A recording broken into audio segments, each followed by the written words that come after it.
ассалому алайкум подписчикои ман. Хуш омадем ба канали мо. Имрӯз ман барои шумо як нави бисквитни кулчақанд ки номаш пирамида аст тайёр мекунам. умедворам ки кулчақандҳои тайёркардаи ман ба шумо писанд меояд ва ба канали ман подписатсия мекунеду лайки худро дареғ намедоред. раҳмат ба ҳаматон. барои хамири бисквит ба мо лозим меояд 4 дона тухм, 150 грамм шакар ва 4 қошуқи калон орд, 1 қошуқчаи майда хокаи ковокунанда яъне ки разрыхлитель ва 1 қошуқчаи дигар ванилин. барои кремаш 1 қути қаймоқ ва 1 қути скушони молоко дар кор. тарзи тайёр кардани кремро ба пуррагӣ ман дар видеои дигар мегузорам. дар ин ҷо ман сафедии тухмро аз зарди ҷидо карда, сафедиашро бо ёрии миксер лат мезанам. камтар намак андохта, аввал мо сафедии тухмамонро дар суръати паст лат мезанем, баъдаш суръати миксерамонро баланд мекунем.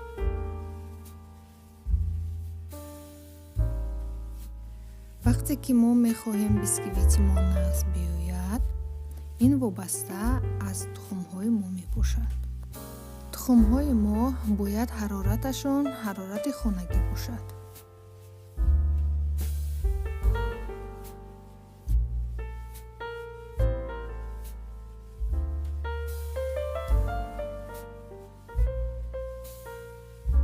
дар ин ҷо мо мебинем ки аллакай сафедии мо сахт шуд. акнун метавонем мо 150 грамм шакар илова кунем. мо тақрибан 10-15 дақиқа лат мезанем. бояд шакари илова кардаи мо хуб ҳал шавад.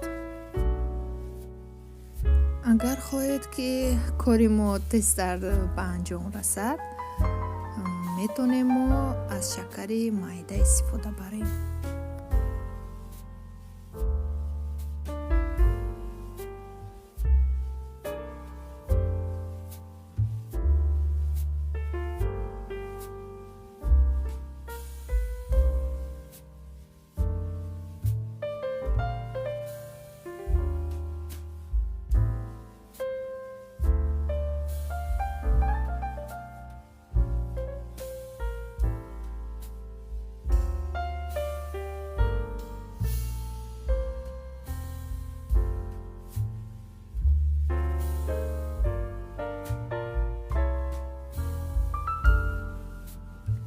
сафедии лаззадагии ман ҳамин хеле сахт шуд.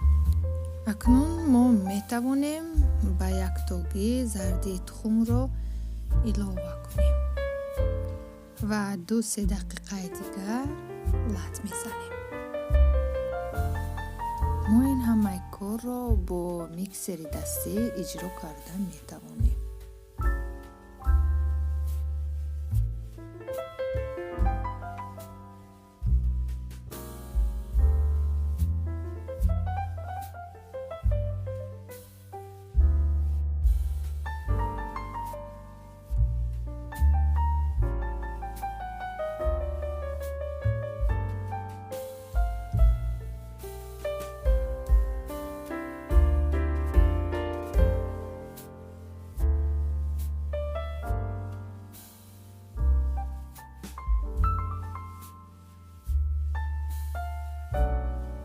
ман ҳамин хел бояд тайёр шавад.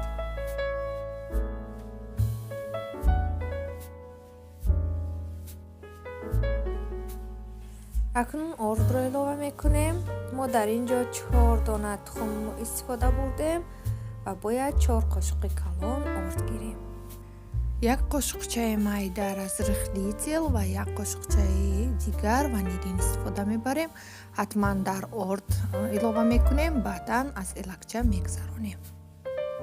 дар ин ҷо ба мо лозим меояд кафгирчаи силиконӣ. бо ёрии кафгирча мо хамири худамонро оҳиста оҳиста бо тарзе аз поён ба боло омехта мекунем.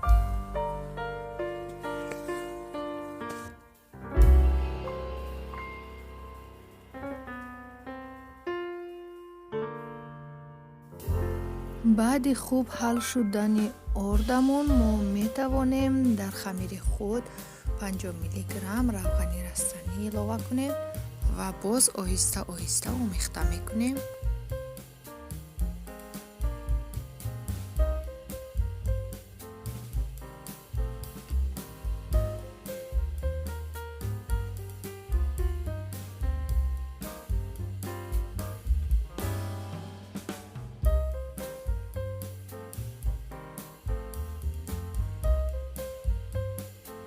мо дар листи тафтонамон коғази равғанӣ мемонем, яъне ки ба забони русӣ пергамент мегӯянд, ва хамири худамонро рехта бо кафгирча рост мекунем, яъне ки хамирамон ҳама тарафаш якхел бояд бошад.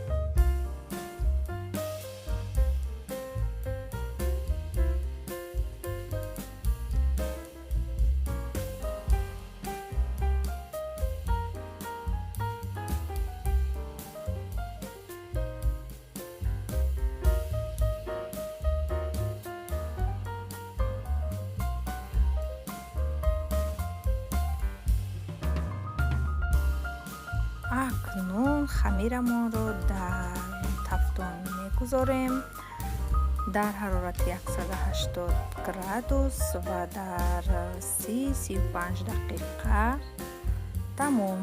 Коржи мо тайёр шуд. акнун мо коржамонро аз пергамент ҷудо мекунем ва ҳар як тарафашро мо рост карда бурида мегирем. албатта дар ин ҷо коржи мо аллакай хунук шудагӣ. коржои буридагиамонро майда карда гирифта мемонем, ба мо дар охир лозим меояд. акнун коржамонро мо 3 тақсим мекунем.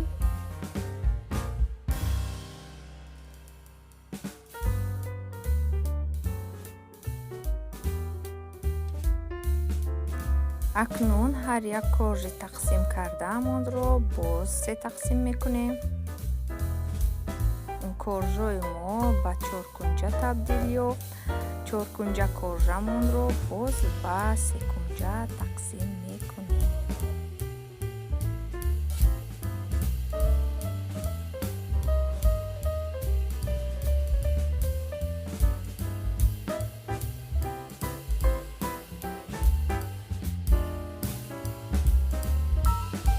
дар ин ҷо ба мо лозим меояд сироп мо, яъне аз кӯшони молоко ва оби ҷӯшомадагӣ аст. мо ҳар як секунҷаи худамонро дар ин сироп тар мекунем. акнун мо дар коржи якумамон крем мемонем ва бо коржи дуюм маҳкам мекунем. мана бо ҳамин хел тарз акнун мо коржи худамонро бо тарзи пирамида мемонем ва боз аз болояш крем мемолем.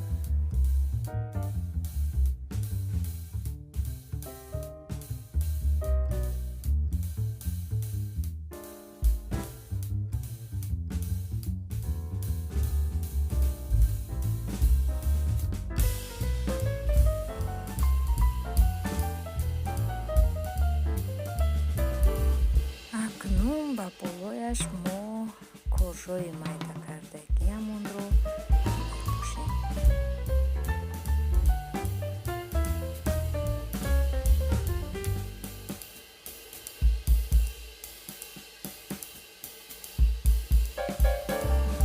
кулчақандҳои пирамидаи мо тайёр шуд.